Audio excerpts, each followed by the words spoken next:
بسم اللہ الرحمن الرحیم۔ آج ہمارے درس کا موضوع ہے والدین، قرآن اور سیرت۔ آج کا موضوع اولاد کی تربیت کے حوالے سے بہت اہم ہے۔ آج جو بھی میں سب سے پہلے بات کروں گا وہ صرف اور صرف قرآن کی روشنی میں بات کروں گا، اور قرآن مجید میں بہت سے مقامات ایسے ہیں جہاں پہ اللہ سبحانہ و تعالیٰ نے والدین کے ساتھ احسان کرنے کا حکم دیا ہے۔ بلکہ آپ یوں سمجھ لیجئے کہ صرف قرآن مجید میں نہیں بلکہ دیگر کتب سماویہ میں بھی، اور تمام انبیاء علیہم السلام کو اپنے والدین کے ساتھ احسان کرنے اور ان کی جماعت کو اور ایمان والوں کو بھی اسی کی تلقین کی گئی کہ اپنے والدین کے ساتھ احسان کرو، نیکی کرو، ان کی فرمانبرداری کرو اور ان کے ساتھ حسن سلوک سے پیش آؤ۔ اس لیے کہ قرآن مجید میں سورۃ البقرہ میں اللہ سبحانہ و تعالیٰ نے اس عہد کا ذکر کیا ہے جو عہد اللہ نے قوم یہود سے لیا تھا۔ اب اس میں اللہ سبحانہ و تعالیٰ نے سب سے پہلے تو بات کی ہے اپنی عبادت کی، اور پھر اس کے فوراً بعد اللہ سبحانہ و تعالیٰ نے والدین کے ساتھ احسان کا ذکر کیا ہے۔ یعنی اس سے معلوم یہ ہوتا ہے کہ قرآن مجید میں وہ مقامات جہاں مجھے اور آپ سے خطاب کیا گیا کہ ہم مسلمان ہیں، مومن ہیں، ہم سے خطاب کیا گیا، اس میں ترتیب جو اللہ سبحانہ و تعالیٰ نے پہلے دن سے رکھی اس ترتیب میں اللہ نے کوئی تبدیلی نہیں کی۔ یعنی پہلے بھی اللہ سبحانہ و تعالیٰ نے یہی فرمایا کہ شرک نہیں کرنا، اللہ کی عبادت کرنی ہے، اور اس کے ساتھ فرمایا کہ والدین کے ساتھ احسان سے پیش آؤ۔ یہی بات اللہ سبحانہ و تعالیٰ نے جو مجھے اور آپ سے کہی، یہی اللہ نے حضرت موسیٰ علیہ السلام کی امت سے بھی کہا، حضرت مسیح علیہ السلام کی امت سے بھی کہا، حضرت ابراہیم اور تمام گویا کہ انبیاء علیہ السلام کی امت سے اسی بات کی تعلیم دی۔ اب میرے سامنے سورۃ البقرہ کی آیت نمبر ہے 83، یعنی سورۃ البقرہ قرآن مجید کا دوسرا چیپٹر ہے، سیکنڈ چیپٹر، اور اس کی آیت نمبر ہے 83۔ اس میں یہ فرمایا وَإِذْ أَخَذْنَا مِيثَاقَ بَنِي إِسْرَائِيلَ، اور جب ہم نے بنی اسرائیل سے عہد لیا، میثاق لیا۔ اور یہ جو بنی اسرائیل ہے، اسرائیل در حقیقت حضرت یعقوب علیہ السلام کا نام ہے۔ اسرا کا مطلب ہوتا ہے عبد، غلام، اور ایل یعنی اللہ۔ عبرانی زبان میں ایل یعنی اللہ کو کہتے ہیں، تو اللہ کا غلام، جیسے عبداللہ آپ کہہ لیجئے۔ تو اسرائیل حضرت یعقوب ہو گئے، بنی سے مراد اولاد۔ حضرت یعقوب علیہ السلام کی اولاد سے بنی اسرائیل سے اللہ تعالیٰ نے یہ عہد لیا۔ کیا عہد لیا تھا؟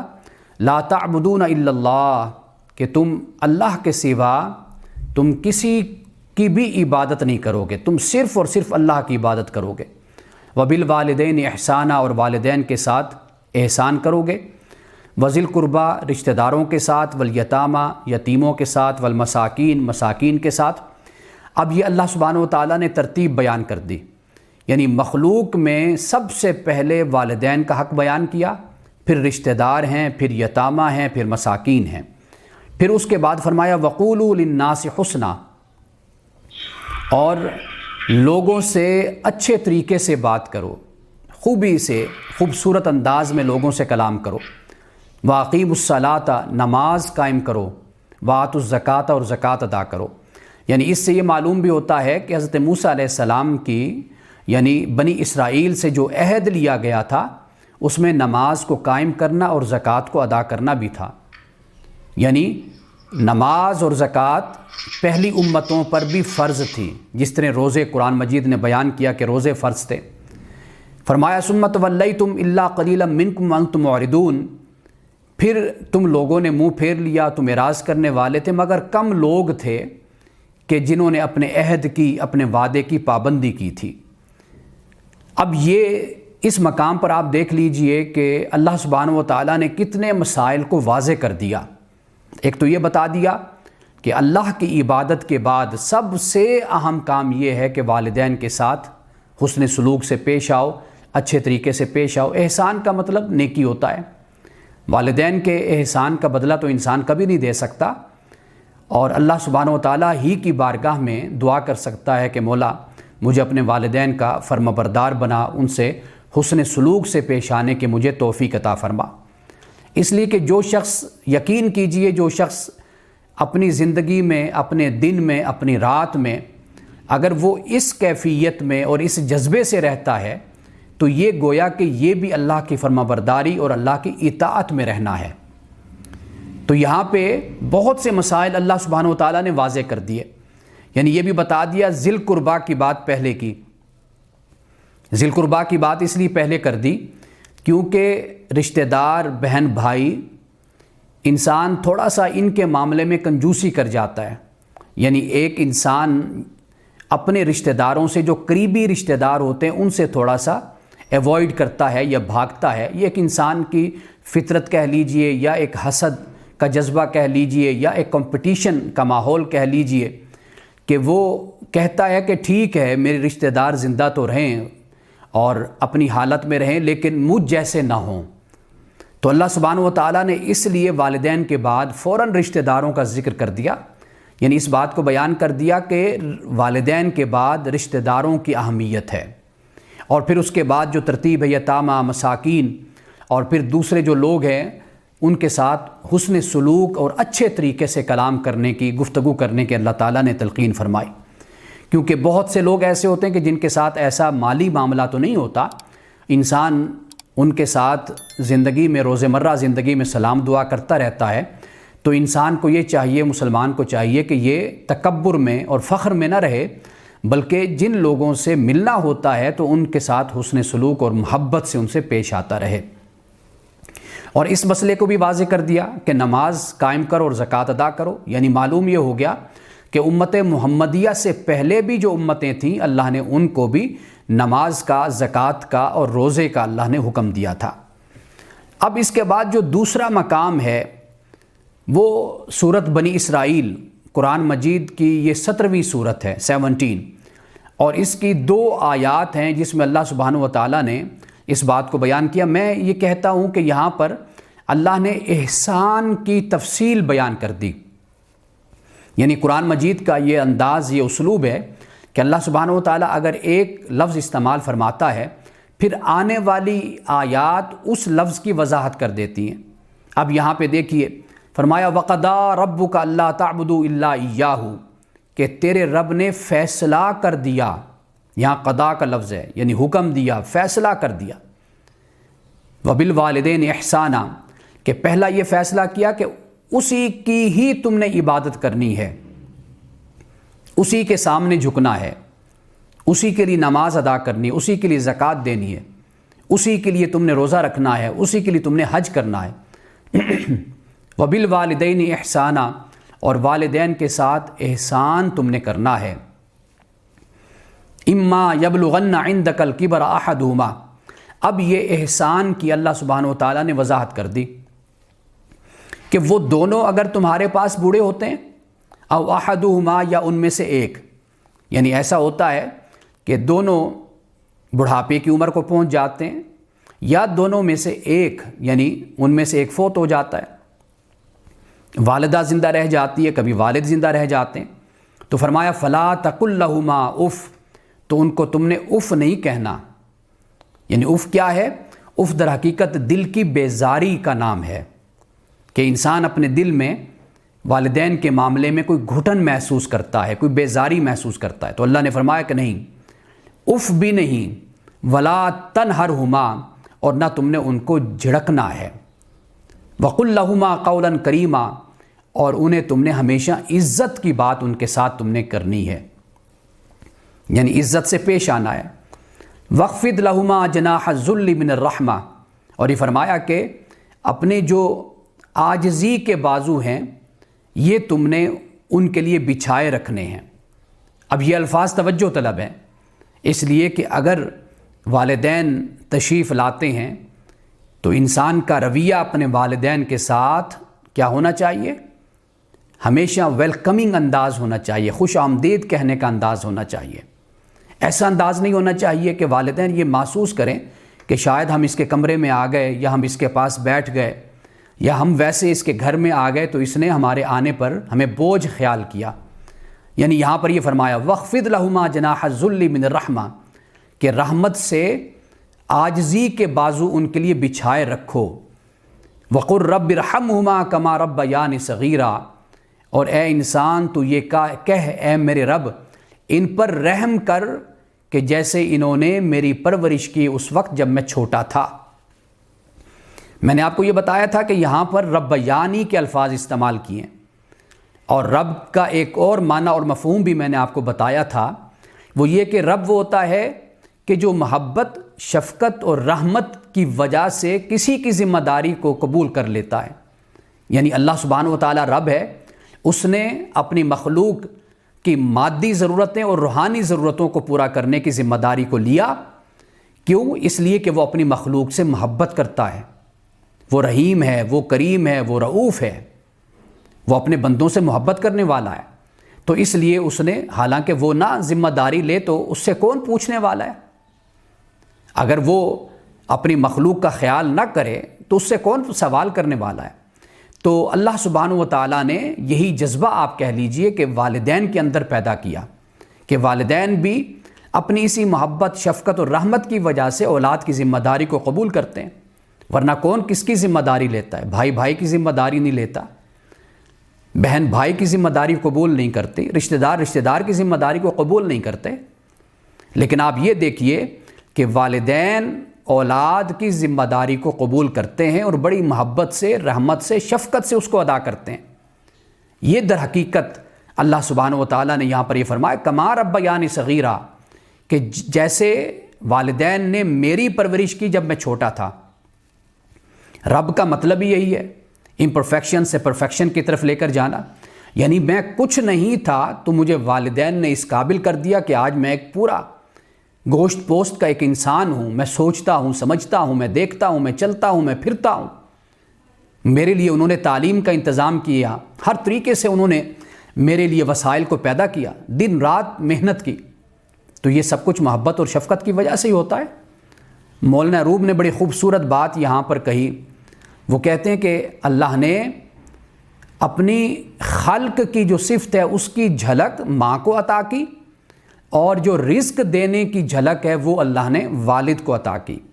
یعنی اللہ سبحانہ و تعالیٰ کی صفات ہیں، انسان اس کا عکس اپنی ذات کے محدود دائرے کے اندر پیدا کرتا ہے، اس کو قبول کرتا ہے۔ اللہ سبحانہ و تعالیٰ خالق ہے، انسان بھی خالق ہے۔ اللہ سبحانہ و تعالیٰ رازق ہے، انسان بھی رازق ہے۔ تو اللہ نے کہا کہ خیر الرازقین واللہ خیر الرازقین، اللہ رزق دینے والوں میں سے بہترین رزق دینے والا ہے۔ احسن الخالقین، اللہ نے خود کو فرمایا کہ پیدا کرنے والوں میں سے بہترین، خوبصورت ترین پیدا کرنے والا خدا کی ذات ہے، جس کی تخلیق کا سب سے خوبصورت نمونہ یہ انسان ہے۔ تو مولانا روم نے بڑی خوبصورت بات کہی کہ اللہ سبحانہ و تعالیٰ نے اپنی تخلیق کی صفت کی جھلک ماں کو عطا کی، اور اپنی رزاقیت کی، رزق دینے کی جھلک اس صفت کے عکس اللہ نے باپ کو عطا کیا۔ تو یہاں پر آپ دیکھ لیجئے کہ کس طرح ماں باپ اولاد کی پرورش کرتے ہیں، اولاد کی تربیت کرتے ہیں۔ یہ مقام ہے جو میں نے آپ کے سامنے رکھا، یہ سورت بنی اسرائیل 17 نمبر سورت، آیت نمبر 23 اور 24۔ اس طرح اور بڑے مقامات ہیں قرآن مجید میں۔ اب دیکھیے اللہ سبحانہ و تعالیٰ نے سورۃ العنکبوت میں بھی اسی بات کو فرمایا، یعنی کہیں پر اللہ نے احسان کا فرمایا، کہیں پر اللہ تعالیٰ نے حسنہ کا فرمایا۔ دونوں ایک ہی معنی اور مفہوم رکھتے ہیں کہ حسن اور احسان۔ اصل تو آپ کو معلوم ہے کہ اس میں ہا سین نون ہے، جیسے ہم حسن کہتے ہیں، محسن اس سے بنا، محسنون کا لفظ استعمال قرآن مجید میں ہوا، حاسن کا لفظ ہم استعمال کرتے ہیں۔ اس کے علاوہ بہت سے الفاظ ہیں، احسان ہم استعمال کرتے ہیں، حدیث پاک میں بھی احسان کا لفظ آیا۔ اللہ پاک نے یہ فرمایا کہ والدین کے ساتھ حسن سلوک سے، احسان سے پیش آؤ۔ یہ جو حاسین نون ہے نا، یہ در حقیقت عقل اور شریعت کے مطابق جو بات اچھی ہوتی ہے نا، انسان کی فطرت کو بھاتی ہے، چیز ہو، عادت ہو، عمل ہو، کچھ بھی ہو، اس کو حسن کہا جاتا ہے۔ اللہ سبحانہ و تعالیٰ نے اس لیے نیکی کو بھی حسنہ قرار دیا اور سیئہ برائی کو کہا۔ سیئہ برائی کو اس لیے کہا کہ عقل، شریعت، فطرت برائی کو قبول نہیں کرتی۔ یہ الگ بات کہ انسان اپنے اوپر پردے ڈال لیتا ہے معصیت کے، نافرمانیوں کے، لیکن اندر اس کے دل میں گھنٹیاں بجتی رہتی ہیں کہ یہ عمل درست ہے، یہ عمل درست نہیں ہے۔ اس لیے میں کہا کرتا ہوں کہ اگر کوئی شخص ظلم کرتا ہے تو وہ کبھی رات کو بیٹھ کر خوش ہو کر یہ نہیں کہہ رہا ہوتا آج میں نے اتنے لوگوں کے ساتھ ظلم کیا، اتنی زیادتی کی، آج میں نے اتنے جھوٹ بولے، آج میں نے اپنے منہ سے اتنی گالیاں نکالی، ماشاءاللہ، یہ کبھی کسی نے نہیں کہا۔ ہاں، جب انسان سوچتا ہے، رات کو بیٹھتا ہے تو یہی سوچتا ہے، ہاں آج میں نے سچ بولا، آج میں نے اللہ کی راہ میں خرچ کیا، آج میں نے لوگوں کے ساتھ عزت اور محبت سے میں نے بات کی، میں پیش آیا۔ یعنی انسانی فطرت اور انسانی عقل بھی قبول کرتی ہے، خوشی ہوتی ہے انسانی جسم کو، انسانی دل کو، انسانی روح کو، اس کے اثرات انسان کی شخصیت پر نظر آتے ہیں۔ تو اللہ سبحانہ و تعالیٰ نے جو الفاظ بھی استعمال کیے وہ الفاظ ایسے ہیں کہ جو انسان عقل اور فطرت کی بنیاد پر ایزیلی اور بہت آسانی سے ان کو سمجھ سکتا ہے۔ تو اللہ سبحانہ و تعالیٰ نے اسی کی بات فرمائی، یعنی سورۃ العنکبوت میں بھی اسی بات کو بیان کیا۔ اچھا، اب دو باتیں جو خاص طور پر میں بیان کرنا چاہتا ہوں، دو باتیں۔ ایک تو اللہ سبحانہ و تعالیٰ نے قرآن مجید میں والدہ کا ذکر کیا، یعنی یہ فرمایا کہ والدین کے ساتھ احسان کرو، لیکن خاص طور پر والدہ کا ذکر کیا۔ ایک تو یہ نقطہ ہو گیا، اور دوسرا نقطہ جو میں پیش کرنا چاہتا ہوں آج کے درس میں وہ یہ ہے کہ اللہ سبحانہ و تعالیٰ نے آخر والدین کی جو فرمانبرداری ہے، ان کی جو اطاعت ہے، اس کی کیا حدود بیان کی ہیں۔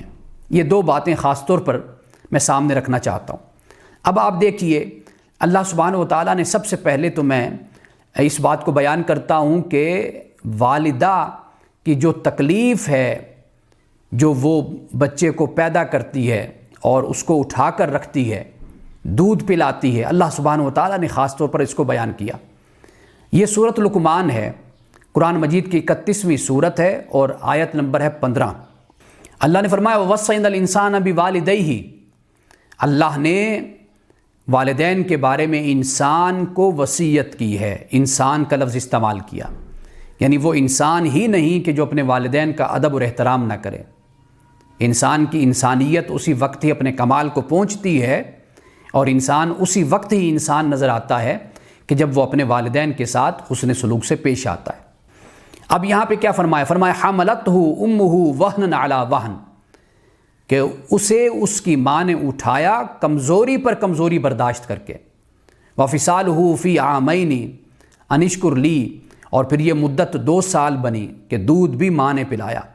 فرمایا ان اشکر لی، میرا شکر ادا کر، ولی والدیک، اور اپنے والدین کا بھی شکر ادا کر، الی المصیر، اور یہ ذہن میں رکھ کہ تو نے لوٹ کر میرے پاس آنا ہے۔ اب اس کے بعد جو مسئلہ بیان کیا وہ وہی مسئلہ ہے جس کی طرف میں نے اشارہ کیا کہ والدین کی فرم برداری کی حدود کیا ہیں۔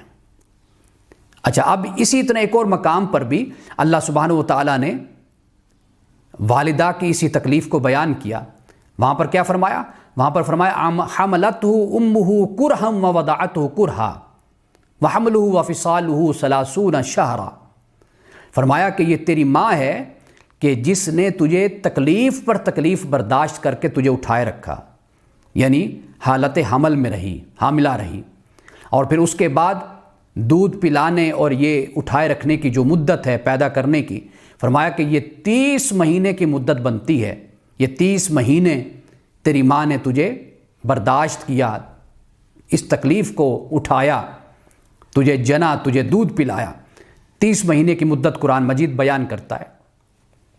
یعنی اب یہ دیکھیے کہ قرآن مجید والدین کے ساتھ حسن سلوک کی تلقین کرتا ہے، حکم دیتا ہے، اور وہ شخص بدبخت کہلاتا ہے، شقی کہلاتا ہے کہ جو اپنے والدین کا احترام نہیں کرتا، ادب نہیں کرتا۔ لیکن والدہ کا خاص طور پر قرآن مجید نے ذکر کر دیا۔ اب وہ چند مقامات ہیں وہ میں پڑھنا چاہوں گا، لیکن چونکہ پھر وہ اس کی تفصیل اور تفسیر ہو جاتی ہے، اس پر میں بعد میں آؤں گا۔ لیکن اب میں دوسرے نقطے کی طرف آتا ہوں۔ اب اس کی حدود کیا ہیں؟ دیکھیے، سب سے پہلا حق اللہ کا حق ہے۔ مخلوق میں سے باقی سب کا حق اللہ تعالیٰ نے بیان کر دیا۔ اللہ تعالیٰ نے عدل کے ساتھ ہر چیز کو بیان کر دیا۔ سب سے پہلے اللہ کا حق ہے، اللہ کے دین کا حق ہے، اس کی شریعت کا حق ہے، اللہ کے رسول اور اللہ کے نبی کا حق ہے۔ اس لیے اللہ پاک نے قرآن مجید میں سورۃ التوبہ میں واضح طور پہ فرمایا، ان کان آباؤکم وابناؤکم واخوانکم وازواجکم وعشیرتکم واموال اقترفتموها وتجارۃ تخشون کسادها ومساکن ترضونها احب الیکم من اللہ ورسولہ وجہاد فی سبیلہ فتربصوا حتی یاتی اللہ بامرہ۔ سورۃ التوبہ میں فرمایا کہ اے نبی صلی اللہ علیہ وسلم ان کو کہہ دیجئے کہ تمہارے آبا ہیں، تمہارے بیٹے ہیں، بیٹیاں ہیں، تمہارے بھائی ہیں، تمہارا قبیلہ ہے، تمہارا خاندان ہے، تمہاری تجارت، تمہارا مال، تمہارے گھر جن سے تم بڑی محبت کرتے ہو۔ فرمایا اگر ان سب چیزوں کی محبت اللہ اور اس کے رسول کی محبت سے بڑھ گئی تو پھر اللہ کے حکم کا انتظار کرو۔ یہ واضح طور پر قرآن مجید نے بیان کر دیا۔ اس لیے رسول اللہ صلی اللہ علیہ وسلم نے فرمایا کہ لا طاعۃ لمخلوق فی معصیۃ الخالق، کہ مخلوق کی اطاعت اس میں نہیں ہے جس میں خالق کی نافرمانی ہو۔ یہ ایک بالکل واضح طور پر ایک ہمارے پاس قانون، ایک اصول بیان کر دیا گیا۔ اب قرآن مجید کیا کہتا ہے؟ دیکھیے کہ جس حد تک والدین کی رعایت ہو سکتی ہے، ان کے ساتھ نرمی ہو سکتی ہے، قرآن مجید اس کو بیان کرتا ہے۔ کیا فرمایا قرآن مجید نے؟ اب یہ سورۃ لقمان ہے، پہلے میں نے جو تلاوت کی تھی سورۃ لقمان کی آیت نمبر وہ 14 تھی، 14۔ اب میں جس کی تلاوت کر رہا ہوں یہ آیت نمبر 15 ہے۔ فرمایا وَإِن جَاهَدَاكَ عَلَىٰ أَن تُشْرِكَ بِي مَا لَيْسَ لَكَ بِهِ عِلْمٌ، اور اگر تیرے والدین تجھے مجبور کریں اوپر اس کے کہ تم میرے ساتھ شرک کرے، اور مَا لَيْسَ لَكَ بِهِ عِلْمٌ، جبکہ تجھے اس کا علم بھی نہیں ہے، فَلَا تُطِعْهُمَا، تو پھر ان کی اطاعت نہ کر، ان کی پھر اطاعت نہ کر۔ یعنی اگر وہ شرک کی تلقین کرتے، یعنی شرک سے مراد کیا ہو گیا؟ ایک آپ یوں سمجھ لیجئے کہ پھر اسی سے ہی بات آگے بڑھتی ہے۔ شرک مراد یہ ہے کہ جو اللہ کی نافرمانی کے کام ہیں، اللہ کی معصیت کے کام ہیں، اللہ کے حکم کے خلاف اگر والدین کہتے ہیں تو فرمایا پھر ان کی اطاعت نہیں کرنی، لیکن وَصَاحِبْهُمَا فِي الدُّنْيَا مَعْرُوفًا، فرمایا کہ دنیا کے معاملات میں ان کے ساتھ اچھے طریقے سے چلتا رہے۔ اب آپ دیکھیے کہ کتنا اچھا اسلوب اور طرز زندگی اللہ نے ہمیں بتا دیا۔ وہ طرز زندگی یہ ہے کہ تم اپنے والدین کے ساتھ دنیاوی معاملات میں اچھے طریقے سے چلتے رہو، اختلاف اپنی جگہ ریکارڈ رکھو، اپنی جگہ قائم رکھو۔ اگر یہی طریقہ ہماری زندگی میں آ جائے، مسلمانوں کی زندگی میں کتنے مسائل ہمارے حل ہو جاتے ہیں۔ والدین کے ساتھ یہ رویہ رکھ لیں، بہن بھائیوں کے ساتھ رکھ لیں، میاں بیوی کے ساتھ رکھ لیں، ہمسایوں کے ساتھ رکھ لیں، بلکہ اپنے مسلمان بھائیوں کے ساتھ، بے شک وہ کسی بھی فرقے اور مسلک سے تعلق رکھتے ہیں، ان کے ساتھ یہ رویہ رکھ لیں کہ اختلاف اپنی جگہ آپ رکھیں، لیکن ان کے ساتھ چلتے رہیں دنیاوی معاملات میں۔ ہم ایسا کیوں کرتے ہیں کہ جب ایک مسئلے پہ ہمارا اختلاف ہوا، یعنی 100 میں سے ایک مسئلے پہ اختلاف ہے، 99 مسئلوں پر اتفاق ہے، ہم ایک مسئلے پہ اختلاف کی وجہ سے 99 مسائل پہ جو اتفاق ہے اس کو بھی بھول جاتے ہیں۔ یہ جو رویہ ہے در حقیقت اسی کا نام انتہا پسندی، یہ ایکسٹریمزم ہے۔ قرآن مجید نے کتنے اچھے انداز میں ہمیں یہ بات سمجھا دی کہ والدین کے ساتھ دنیاوی معاملات میں تم چلتے رہو، ایک چھت کے نیچے تم رہتے ہو، والدین کی عزت کرو، ان کا احترام کرو، اور والدین سے کسی بات پر اختلاف ہو تو ادب کے ساتھ آپ کہہ دیں کہ جی مجھے آپ کے اس نقطے پہ، آپ کے اس بات پہ مجھے آپ سے اختلاف ہے، لیکن ان کی عزت میں، ان کے احترام میں کسی قسم کی کمی نہیں آنی چاہیے۔ والدین کو بھی یہ طریقہ اختیار کرنا چاہیے کہ جس مسئلے میں اولاد کے ساتھ اختلاف ہو وہ اختلاف قائم رکھیں، لیکن دیگر معاملات میں اولاد کے ساتھ چلتے رہیں۔ یعنی ایک اختلاف کی بنیاد پر سب دروازوں کو بند نہیں کرنا چاہیے۔ اور یہ بات یاد رکھیے، قرآن پاک اس حقیقت کو بیان کرتا ہے کہ اگر اللہ چاہتا تو تمہیں ایک امت بنا دیتا، تم میں کبھی اختلاف نہ ہوتا۔ تو گویا کہ یہ ورائٹی ہے، یہ اختلاف ہے، یہ تنوع ہے، ایک دوسرے سے مختلف ہونا ہے۔ یہ تو جانور ہوتے ہیں کہ جو ایک ہی لائن میں چلتے رہتے ہیں، ایک چرواہا ان کو ہانکتا ہے، ایک ہی لائن میں چلاتا ہے، وہ چلتے جاتے ہیں، اپنے چرواہا سے اختلاف نہیں کرتے وہ۔ لیکن انسان کا معاملہ بالکل مختلف ہے۔ اللہ تعالیٰ نے جگہ جگہ انسان کو جھنجھوڑا ہے، اپنی عقل کو استعمال کیوں نہیں کرتا، تدبر تفکر کیوں نہیں کرتا؟ اس لیے والدین بھی کبھی بھی اس بات کی توقع نہ رکھے کہ اولاد ان سے اختلاف نہیں کرے گی، اور اولاد بھی اپنے اس اختلاف کو ادب اور احترام کے دائرے میں استعمال کریں۔ یہ کتنا اچھا اصول ہے جو ہمیں قرآن مجید دیتا ہے۔ اللہ فرماتا ہے کہ تمہارا آپس میں اختلاف ہے، اور فرمایا کہ جو کچھ معاملہ ہوگا وہ قیامت کے دن آخرت میں واضح ہو جائے گا۔ یعنی یہود و نصارہ، غیر مسلم، کافر و مشرک، جتنے بھی طبقات ہیں یا رسول اللہ کے دور میں تھے، مکہ المکرمہ اور مدینہ المنورہ میں، عرب میں، یعنی ان کے ساتھ یہ فرمایا کہ یہ جو اختلاف ہے یہ اللہ سبحانہ و تعالیٰ نے پیدا کیا اس دنیا میں۔ دیکھیں کتنی ورائٹی ہے اس دنیا میں، آپ پھلوں کو دیکھ لیں، آپ پھولوں کو دیکھ لیں، آپ سبزیوں کو دیکھ لیں، آپ جانوروں کو دیکھ لیں، آپ آسمان کے ستاروں کو دیکھ لیں، آپ پہاڑوں کو دیکھ لیں، سمندر میں چھپی ہوئی نعمتوں کو دیکھ لیں، کتنا تنوع ہے۔ ایک جیسی چیزیں تو سب نہیں ہیں، اسی طرح انسان بھی ایک جیسے نہیں، ایک دوسرے سے مختلف ہیں۔ ہاں، اللہ نے یہ فرمایا کہ بھئی دنیا میں تم ایک دوسرے کے ساتھ اتفاق کے ساتھ رہو، ایک دوسرے کے اختلاف کو تم برداشت کرو، باقی معاملہ آخرت میں واضح کروں گا کہ کون حق پر تھا اور کون باطل تھا۔ ہمیں کوئی حق نہیں پہنچتا کہ ہم کسی کی جان لیں۔ ہر کسی کو اپنے اختلاف میں اپنی سوچ، اپنے نظریہ اور اپنے خیال کے مطابق زندگی گزارنے کا حق ہے۔ جس طرح ہم اپنے آپ کو صحیح سمجھتے ہیں، اسی طرح دوسرا بھی تو اپنے آپ کو حق سمجھتا ہے نا۔ اگر یہ ہمارے جذبات ہیں تو دوسرے کے بھی تو یہ جذبات ہیں۔ ہاں، اگر آپ اس کو اپنی بات سمجھانا چاہتے ہیں تو آپ اس کے سامنے اپنی بات کو پیش کر دیجئے، یہ سب سے اچھا طریقہ ہے۔ اور اس کے لیے پھر خیرخواہ ہو کر، اس کے ہمدرد ہو کر اللہ سے دعا کیجیے، یا اللہ اس کو ہدایت عطا فرما۔ یہ سب سے بہتر طریقہ ہے جسے قرآن مجید نے بیان کیا۔ اچھا، اب یہاں پر ایک اور مقام جسے میں بیان کرنا چاہتا ہوں وہ سورۃ العنکبوت ہے، وہاں پر بھی اسی بات کو بیان فرمایا۔ وَإِن جَاهَدَاكَ لِتُشْرِكَ بِي مَا لَيْسَ لَكَ بِهِ علم، اور اگر تجھے تیرے والدین شرک پر مجبور کریں، یعنی اس کے بارے میں کہ جس پر تجھے کوئی علم نہیں، یعنی علم سے مراد یہ ہے کہ یہاں پر اللہ تعالیٰ نے کوئی وحی تو نازل نہیں کی، کوئی حکم تو نہیں دیا، کوئی علم یقینی تو نہیں ہے۔ فَلَا تُطِعْهُمَا، فرمایا کہ پھر ان کی اطاعت نہیں کرنی۔ اِلَيَّ مَرْجِعُكُمْ، میری طرف ہی تمہارا پلٹنا ہے۔ فَأُنَبِّئُكُمْ بِمَا كُنْتُمْ تَعْمَلُونَ، پھر میں تمہیں بتاؤں گا اس کے بارے میں جو تم کیا کرتے تھے۔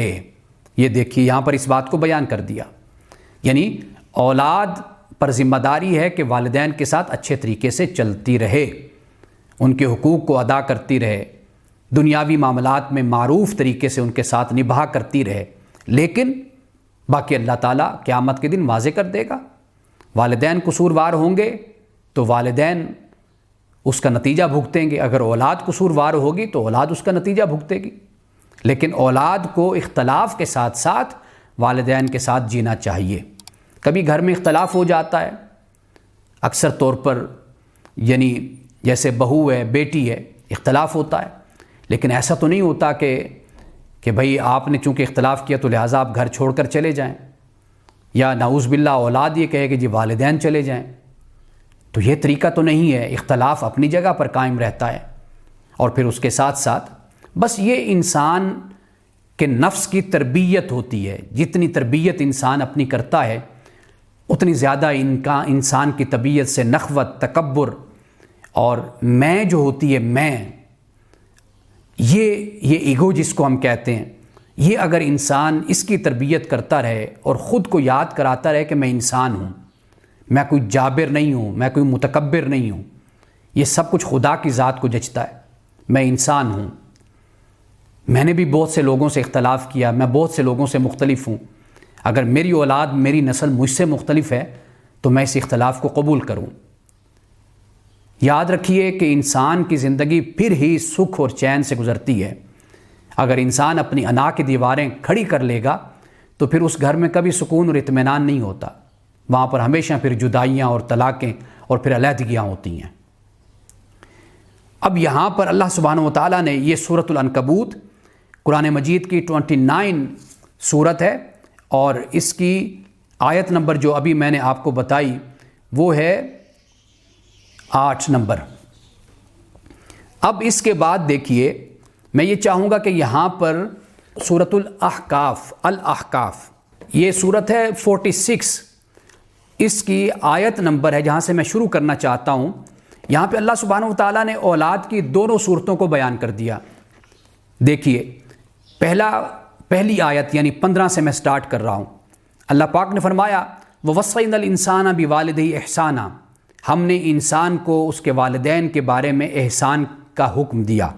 حَمَلَتْهُ أُمُّهُ كُرْهًا وَوَضَعَتْهُ كُرْهًا، کہ اس کی ماں نے اسے تکلیف اٹھا کر پیٹ میں رکھا اور پھر تکلیف برداشت کر کے پھر اس کو پیدا کیا۔ وَحَمْلُهُ وَفِصَالُهُ 30 شَهْرًا، اس کا حمل اور اس کے دودھ چھڑانے کا زمانہ اور مدت ہے وہ 30 مہینے ہے۔ حَتَّى إِذَا بَلَغَ شُدَّهُ وَبَلَغَ 40 سَنَةً، یہاں تک کہ جب وہ اپنے کمال کو پہنچ گیا، یعنی اللہ تعالیٰ بیان کر رہا ہے کہ یہ بچہ تھا، چھوٹا تھا، پھر یہ جوانی کو اپنے عروج کو پہنچا۔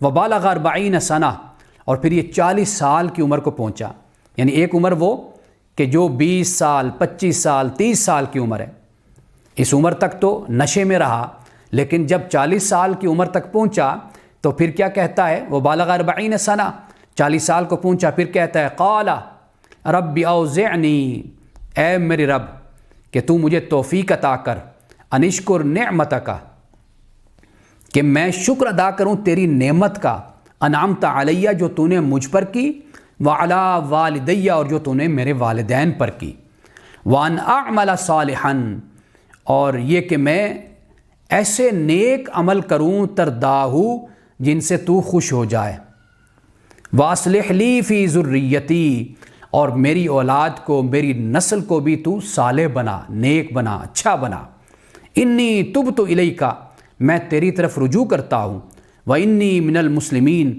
اور میں مسلمانوں میں سے ہوں۔ ایک اولاد یہ ہوتی ہے، ایک بیٹا بیٹی یہ ہوتے ہیں کہ جو اللہ کی بارگاہ میں اپنے والدین کے لیے بھی دعا کرتے ہیں، شکر ادا کرتے ہیں، اور جو اللہ نے نعمتیں عطا کی اس کا وہ شکر ادا کرتے ہیں، اور اللہ سے گزارش کرتے ہیں کہ مولا مجھے وہ اچھے کام کرنے کی توفیق عطا فرما کہ جن سے تو خوش ہو جائے، تو مجھ سے راضی ہو جائے، اور میری ذریت کی بھی اصلاح فرما۔ اور یہ بھی عرض کرتا ہے مولا میں تیری طرف رجوع کرتا ہوں، میں توبہ کرتا ہوں، اور میں مسلمانوں میں سے ہوں، یعنی تیرے فرمانبردار بندوں میں سے ہوں۔ اولئک الذین نتقبل عنہم احسن ما عملوا، اب اللہ پاک ان کے لیے انعام کا اعلان فرماتا ہے، فرمایا یہ وہ لوگ ہیں کہ جن کے نیک اعمال ہم قبول کرتے ہیں، ونتجاوز عن سیئاتہم، اور ان کے جو غلطیاں ہیں خطائیں ہیں ہم ان سے درگزر کرتے ہیں، فی اصحاب الجنہ، یہ وہ لوگ ہیں کہ جو جنتیوں میں ہوں گے، یعنی جنت والے ہیں یہ لوگ، وعد الصدق الذی کانوا یوعدون، اور اللہ کے جو وعدے ہوتے ہیں جو اللہ کرتا ہے، جو ان سے کیے گئے ہیں وہ وعدے اللہ کے سچے ہیں۔ اب آگے دیکھیے، فرمایا والذی قال لوالدیہ، اور جس نے اپنے ماں باپ سے کہا، اپنے والدین سے کہا، اف لکما، کہ میں تم سے تنگ آ گیا ہوں۔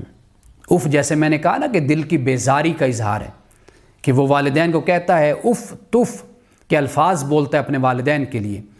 اتعداننی ان اخرج وقد خلت القرون من قبلی، اور تم مجھ سے یہ، یعنی اپنے والدین کو یہ کہتا ہے، اولاد بیٹا ہے، یعنی اللہ سبحانہ وتعالیٰ نے جو الذی کا لفظ استعمال فرمایا نا، یہاں پر الذی سے مراد یعنی یہ ایک کامن ہے، یہ اب انسان کو اولاد کو دیکھنا ہے کہ میرا شمار کن میں ہوتا ہے، آیا کہ میرا شمار پہلے لوگوں میں ہوتا ہے یا دوسرے لوگوں میں ہوتا ہے۔ قرآن مجید میں یہی اسلوب اختیار کیا گیا، یعنی اس کا اشارہ کسی خاص شخص کی طرف نہیں ہوتا، یعنی ہم یہ کہیں کہ رسول اللہ صلی اللہ علیہ وسلم کے دور میں ایسا کوئی شخص تھا یا حضرت موسیٰ علیہ السلام کے دور میں تھا، یہ نہیں ہے، بلکہ اس سے اشارہ اس بات کی طرف ہو گیا کہ جو بھی اس زمین پر رہتا ہے اور وہ قرآن کو پڑھتا ہے اس کو اپنی ذات کا جائزہ لینا چاہیے، کہیں یہ رویہ میرا تو نہیں اپنے والدین کے ساتھ۔ اچھا پھر وہ یہ کہتا ہے کہ اتعداننی ان اخرج وقد خلت القرون من قبلی، کہ آپ مجھے یہی کہتے رہیں گے کہ بھئی مجھے نکالا جائے گا، یعنی مجھے مر جانے کے بعد پھر مجھے اٹھایا جائے گا، وقد خلت القرون من قبلی، حالانکہ پہلے بھی مجھ سے بھی پہلے بڑے زمانے گزر گئے، وہما یستغیثان اللہ، اور وہ والدین اللہ کی بارگاہ میں یہ گزارش کرتے ہیں، فریاد کرتے ہیں، ویلک آمن، اور کہتے ہیں کہ تجھے خرابی ہو یعنی اپنی اولاد سے کہ آمن، ایمان لے آ، ایماندار بن جا. فیقول ما ھذا الا اساطیر الاولین، لیکن یہ اولاد کہتی ہے، بیٹا کہتا ہے کہ نہیں، یہ تو جو تم بیان کرتے رہتے ہو نا مجھ سے انبیاء کے قصے، رسل کے، یہ تو پہلے لوگوں کی باتیں ہیں. اولئک الذین حق علیہم القول فی امم، اللہ سبحانہ وتعالیٰ نے فرمایا قد خلت من قبلہم من الجن والانس، ہماری یہ وہ لوگ ہیں کہ جن پر اللہ کے عذاب کا وعدہ صادق ہو گیا. ان سے پہلے بھی جن اور انسانوں میں سے ایسے لوگ تھے کہ جن کے ساتھ یہ معاملہ ہوا. انہم کانوا خاسرین، یہ لوگ نقصان اٹھانے والوں میں سے ہیں. وَلِكُلٍّ دَرَجَاتٌ مِّمَّا عَمِلُوا، ہر شخص کے لیے وہ درجہ ہے جو اس نے عمل کیا. وَلِيُوَفِّيَهُمْ أَعْمَالَهُمْ، اور انہیں ان کے اعمال کا پورا پورا بدلہ دیا جائے گا. وَهُمْ لَا يُظْلَمُونَ، اور وہ ظلم نہیں کیے جائیں گے. یعنی یہاں پر اس بات کو بیان کر دیا کہ انسانی اعمال کا بدلہ جو بنے گا اللہ سبحانہ وتعالیٰ وہ عطا کرے گا. جو اچھا کرنے والا ہے اللہ تعالیٰ اس کو صلہ عطا کرے گا، جزا دے گا. اور جو یہ رویہ اپنے والدین کے ساتھ اختیار کرے گا تو اس کو سزا ملے گی. اب یہاں پہ دیکھیے کہ دو کریکٹر اولاد کے اللہ سبحانہ وتعالیٰ نے بیان کر دیے. ایک کریکٹر وہ ہے کہ جب وہ جوانی کو پہنچا اور 40 سال کا ہوا، وہ اللہ کی بارگاہ میں جھک گیا، اس نے دعا کی. دوسری اولاد یہ ہے کہ جس نے اپنے والدین کو اف کہا، نافرمانی کی، کہا کہ میں تم سے بیزار ہوں کہ تم مجھے اللہ کی طرف بلاتے ہو. یعنی ایسی اولاد بھی ہوتی ہے نا کہ جن کو آپ اللہ کی طرف بلائیں، قرآن کی طرف بلائیں یا اللہ کے دین کی طرف بلائیں، نماز، روزہ، زکوٰۃ، حج کی طرف بلائیں تو وہ بیزاری محسوس کریں کہ بھئی ہمیں والدین کیوں یہ کہتے رہتے ہیں. لیکن یہ بات بھی یاد رکھیے کہ یہاں پر حکمت کے پہلو کو کبھی بھی نہیں بھولنا چاہیے. اگر قرآن مجید کے ایک مقام کو ہم لیتے ہیں تو دیگر مقامات کو نہیں بھولنا چاہیے. جب ہم ایک مقام کا درس دیتے ہیں اس کے ساتھ رسول اللہ کی سیرت کو نہیں بھولنا چاہیے، اس لیے کہ قرآن ہمیں حکمت کی تعلیم دیتا ہے، دانائی کی، فراست کی، دانش مندی کی. رسول اللہ صلی اللہ علیہ وسلم کی اپنی ساری زندگی دانش پر مبنی ہے، حکمت پر اور بصیرت پر مبنی. تو اس پہلو کو بھی کبھی اگنور نہیں کرنا چاہیے. قرآن پاک جس حالت کو بیان کرتا ہے یہ انتہائی تکبر، سرکشی کی حالت ہے جس کو قرآن نے یہاں پر بیان کیا ہے. اس لیے اولاد کا معاملہ ہو یا اولاد کا والدین کے ساتھ معاملہ ہو، جب اولاد جوان ہو جاتی ہے، سمجھدار ہو جاتی ہے، وہ بھی اپنے والدین کے ساتھ حکمت سے بات کریں. اس لیے کہ قرآن پاک نے جو بڑھاپے کی عمر ہے اس کو کمزور ترین عمر کہا ہے، کہ جس میں انسان چڑچڑاپن بھی انسان میں آ جاتا ہے، جلدی غصہ بھی آ جاتا ہے، باتوں کو بھولنے بھی لگ جاتا ہے، اور کئی قسم کے عوارض انسان کو لاحق ہو جاتے ہیں. قرآن نے کہا کہ یہ عمر وہ ہے کہ اچھا بھلا انسان جو جانتا ہوتا ہے وہ بھی بھول جاتا ہے. تو یہاں پہ پھر اولاد کو اپنے والدین کے ساتھ حکمت سے پیش آنا چاہیے، سمجھداری سے پیش آنا چاہیے. اور اسی طرح والدین کو بھی اپنی نوجوان اور جوان اولاد کے ساتھ حکمت سے پیش آنا چاہیے، تاکہ ان میں سرکشی، ان میں بغاوت، ان میں نفرت، ان میں دوری پیدا نہ ہو. یہ اللہ سبحانہ وتعالیٰ نے قرآن پاک میں مختلف مقامات پر ان چیزوں کو بیان کیا ہے. آپ دیکھیے اس مقام کو میں کئی مرتبہ اسی رمضان المبارک میں بیان کر چکا کہ رسول اللہ سے کیا فرمایا کہ اللہ کی رحمت سے آپ نرم ہیں، آپ نرم خو ہیں، نرم طبیعت ہے آپ کی. اگر آپ سخت طبیعت کے مالک ہوتے، سخت دل کے مالک ہوتے تو یہ لوگ آپ کو چھوڑ کر چلے جاتے. اللہ رسول اور نبی سے یہ فرماتا ہے تو ہم جیسوں کے لیے تو اس میں زیادہ تاکید اور اصرار ہے، ہماری تو وہ حیثیت ہی نہیں ہے. تو اس لیے حکمت اور دانائی کو اختیار کیجئے. بہت سے مسائل میرے پاس ایسے آتے ہیں والدین کی طرف سے، اولاد کی طرف سے، کہ جہاں پہ میں دیکھتا ہوں کہ حکم کو ہم مس یوز کرتے ہیں. یعنی اگر والدین ہیں تو وہ اپنے مرتبے کو بعض اوقات اولاد کے سامنے پیش کرتے ہیں، اس طرح پیش کرتے ہیں تاکہ اولاد سے زبردستی اپنے مقام اور مرتبے کو منوائیں. اور کبھی اولاد یہ رویہ اختیار کر لیتی ہے کہ وہ اپنے حق پر اتنا زیادہ زور دیتی ہے، وہ یہ بھول جاتی ہے کہ میں یہ اپنے حق کا تقاضا کسی اور سے نہیں کر رہا، میں حق کا تقاضا اپنے والدین سے کر رہا ہوں جن کے بارے میں اللہ نے حسن سلوک کی مجھے تلقین فرمائی ہے. تو گویا کہ ہمیں اس بات کا حکم ہے، اس بات کی ہمیں تلقین ہے کہ ہم حکمت کے ساتھ چلیں، دانائی سے چلیں.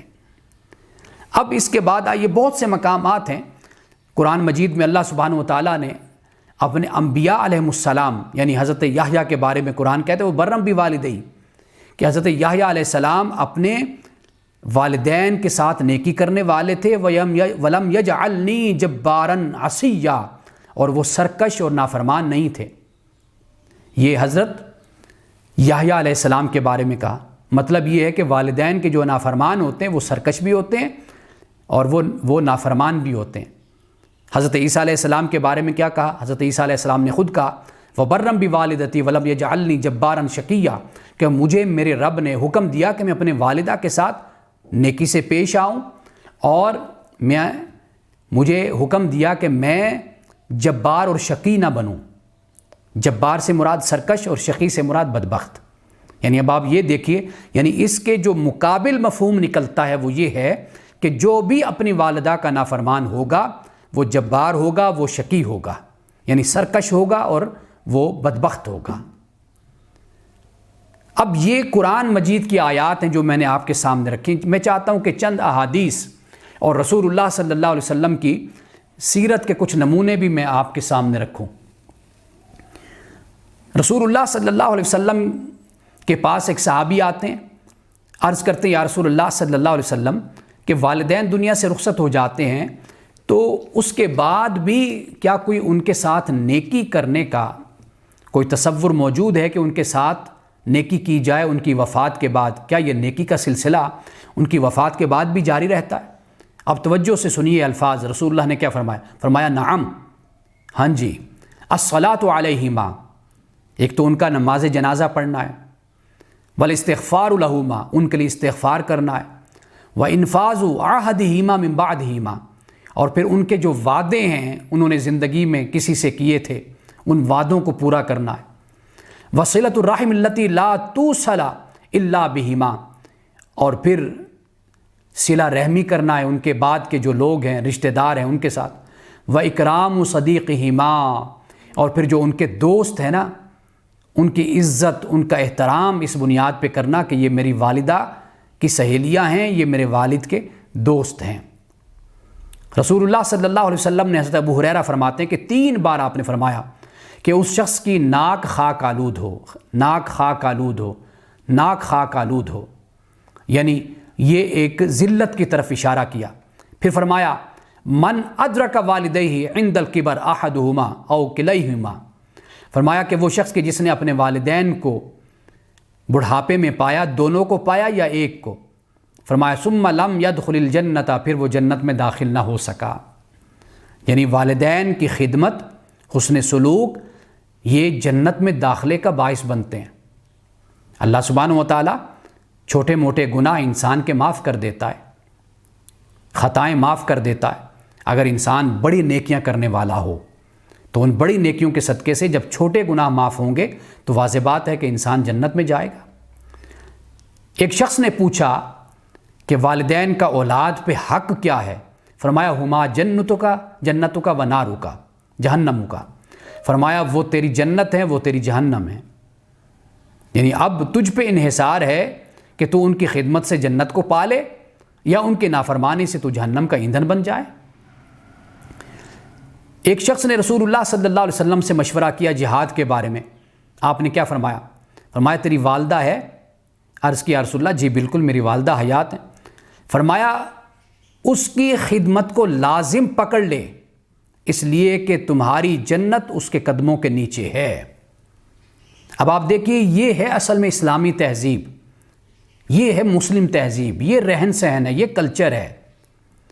یہ رسول اللہ صلی اللہ علیہ وسلم نے مدینے میں قائم فرمایا تھا۔ ان چیزوں کو پڑھنا چاہیے، سمجھنا چاہیے۔ انسان میں اعتدال اور توازن پیدا ہوتا ہے، انسان کے دل میں نرمی اور احساس پیدا ہوتا ہے۔ آج ہم ہر چیز کو نفع و نقصان کے معیار پر پرکھنے کے عادی ہو گئے ہیں۔ والدین کے ساتھ بھی معاملہ ہو تو نفع و نقصان کو دیکھا جاتا ہے۔ ہم جس تہذیب میں اور جس ماحول میں اور جس زمانے میں اس وقت رہ رہے ہیں، یہ در حقیقت مادیت کا زمانہ ہے۔ ہم ہر چیز میں اپنے فائدے کو دیکھتے ہیں، آخرت کے فائدے کو نہیں دیکھتے۔ تو یہاں پر دیکھیے کہ فرمایا کہ لازم پکڑ لے، اس لیے کہ تمہاری جنت تمہاری ماں کے قدموں کے نیچے ہے۔ ایک صحابی نے عرض کی یا رسول اللہ صلی اللہ علیہ وسلم، میرے الفاظ یہ کہ من احق الناس بحسن صحابتی، کہ میرے اچھے سلوک کا، اچھے ملنے جلنے کا حقدار زیادہ کون ہے لوگوں میں سے؟ اس شخص نے 3 بار یہ الفاظ کہے، رسول اللہ نے 3 بار فرمایا تیری ماں، چوتھی بار آپ نے فرمایا کہ تیرے والد۔ اسی طرح ایک صحابی نے اجازت مانگی کہ مجھے جہاد کی اجازت دیجیے، رسول اللہ نے کیا فرمایا؟ فرمایا تیرے والدین ہیں؟ عرض کی جی بالکل ہیں۔ فرمایا ففیہما فجاہد، یہ بخاری شریف میں ہے کہ تو جا ان کی خدمت کر، بس یہی تیرا جہاد ہے، فجاہد، بس تو جہاد کر۔ والدین کے ساتھ جہاد یہی ہوتا ہے کہ انسان اپنی نیند چھوڑتا ہے، اپنی خواہش چھوڑتا ہے، ان کی بات کو سنتا ہے، ان کی بات کو مانتا ہے، یہی جہاد ہے۔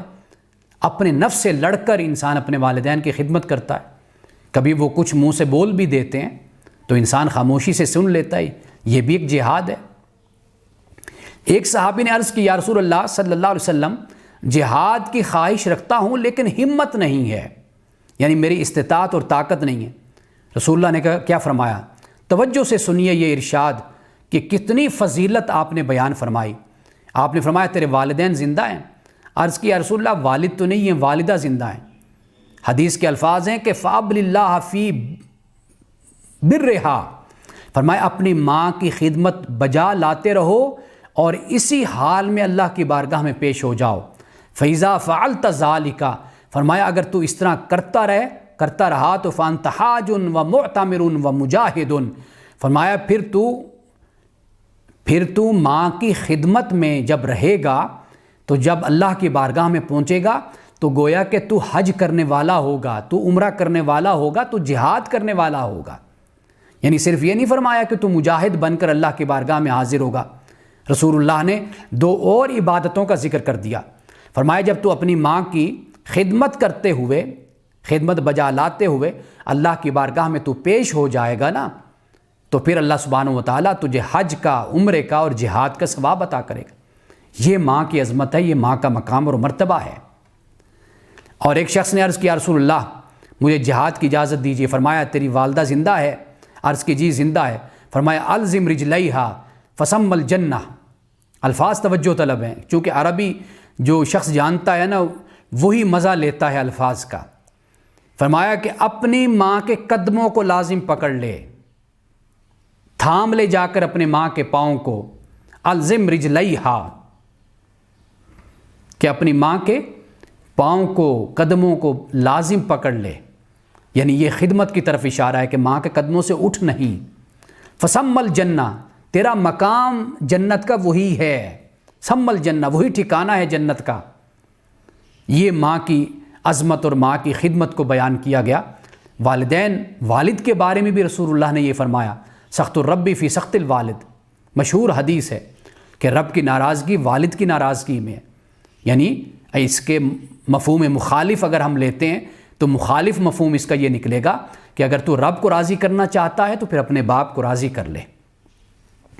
یہ چند احادیث ہیں رسول اللہ صلی اللہ علیہ وسلم کی سیرت، اور آپ یہ دیکھیے کہ حضرت آپ کی 2، یعنی ہم کہہ سکتے ہیں کہ آپ کی رضائی مائیں تھیں نا، ایک حلیمہ تھی، ایک سویبہ تھی۔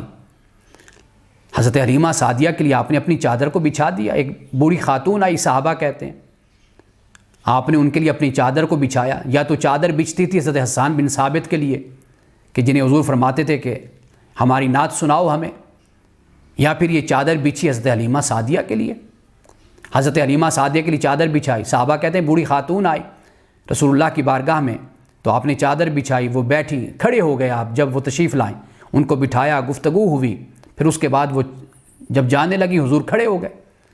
جب وہ رخصت ہو گئے تو رسول اللہ نے فرمایا کہ یہ میری رضائی ماں حلیمہ ہے جو مجھ سے ملنے آئی تھی۔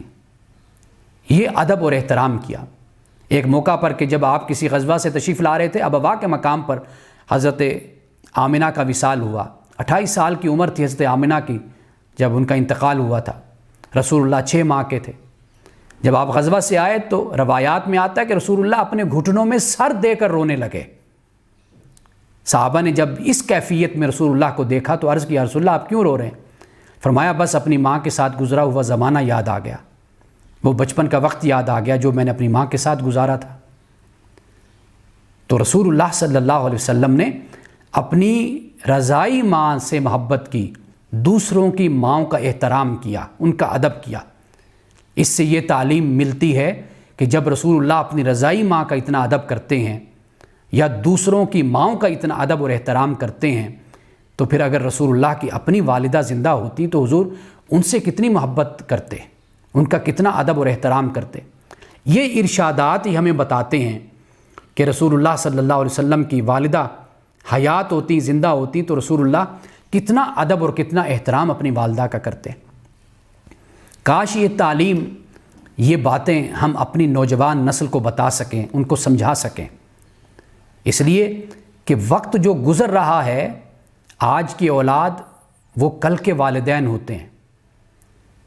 یہی معاملہ ہوتا ہے، اگر آج ہم اپنے والدین کا ادب احترام کریں گے تو کل اولاد ہمارا ادب اور احترام کرے گی۔ تو اس لیے قرآن کی تعلیم ہو اور حدیث اور سیرت کی تعلیم ہو، یہ ضرور بچوں کو پڑھانی چاہیے، ان کو بتانی چاہیے، خاص طور پر معاشرت، اخلاقیات اور معاملات کے حوالے سے انہیں پتہ چلنا چاہیے کہ اسلام نے کتنی تلقین فرمائی ہے والدین کے معاملات میں، اور خاص طور پر ماں کے حوالے سے۔ یہ جو ہمیں اپنے معاشرے میں بے ادبی، گستاخی نظر آتی ہے والدین کی، اس کی وجہ یہ ہے کہ ہم نے اپنے اولادوں کو سرٹیفکیٹ تو دے دیے، بڑی بڑی تعلیم ہم نے دلوا لی۔ اشفاق احمد مرحوم کہا کرتے تھے کہ یہ جو سرٹیفکیٹ ہے یہ در حقیقت یہ تو رسیدیں ہیں کہ اتنی فیسیں ہم نے یونیورسٹی کی بھری ہیں، اتنی فیسیں ہم نے کالج کی بھری ہیں۔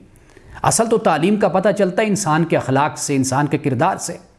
بدقسمتی سے وہ معاملہ اب پس پش چلا گیا، اب مادیت کا دور آ گیا کہ انسان کی عزت اور انسان کا مقام اور مرتبہ اب ایک تو دولت کے معیار سے اور دوسرا سرٹیفکیٹس اور ڈگریوں کے ذریعے سے جانچا جانے لگا، حالانکہ اصل جو عزت اور احترام ہے وہ یہ ہے کہ جو قرآن نے بیان کیا، جو حدیث نے بیان کیا، انسانیت کا مقام اور مرتبہ، رشتہ دار، تعلق دار، صلہ رحمی، والدین، ان کا ادب اور ان کا احترام، یہ وہ چیز ہے جسے میں پہلے عرض کر چکا کہ یہ وہ اسلامی تہذیب ہے، یہ وہ مشرقی تہذیب ہے۔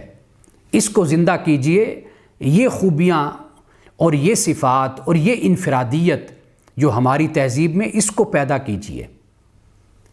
بہت اچھی باتیں بھی ہیں مغربی تہذیب میں، مغرب میں، اس میں کوئی شک نہیں ہے، ان کو اختیار کر لیجئے۔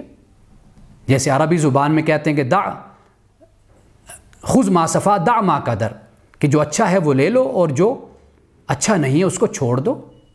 سر سید احمد خان نے کہا کہ چہرے خوبصورت ہوتے ہیں، لیکن اگر کسی چہرے پر داغ ہے تو وہ داغ اپنی جگہ داغ ہی رہے گا، ہم یہ تو نہیں کہیں گے کہ یہ داغ بھی بڑا خوبصورت ہے۔ اسی طرح اگر کسی تہذیب میں خوبیاں ہیں تو خوبیاں قبول کر لے، اچھی بات ہے، وہاں پر سائنس ہے، ٹیکنالوجی ہے، وہاں پر اقدار اور ویلیوز، انسانی اقدار اور ویلیوز ہیں، اس کے علاوہ وہاں پر امن ہے، وہاں پر انسانیت کی قدر ہے، یہ اچھی باتیں، اسلام انہی باتوں کی تلقین کرتا ہے، یہ قبول کر لیجئے۔ اگر وہاں پر مادیت ہے، میٹیریلزم ہے، اور وہاں پر انسان کو دیکھا جاتا ہے، اس کو تولا جاتا ہے دولت میں، اور وہاں پر اگر ایسی کوئی خرابیاں آپ کو نظر آتی ہیں تو ان کو چھوڑ دیں، اپنی تہذیب کے ساتھ جڑنے کی کوشش کیجئے۔ اور وہ تہذیب، اس کا چشمہ، سرچشمہ کیا ہے؟ وہ قرآن ہے اور وہ سنت ہے، وہ رسول اللہ کی حدیث ہے، وہ رسول اللہ صلی اللہ علیہ وسلم کی سیرت ہے۔ وآخر دعوانا ان الحمد للہ رب العالمین۔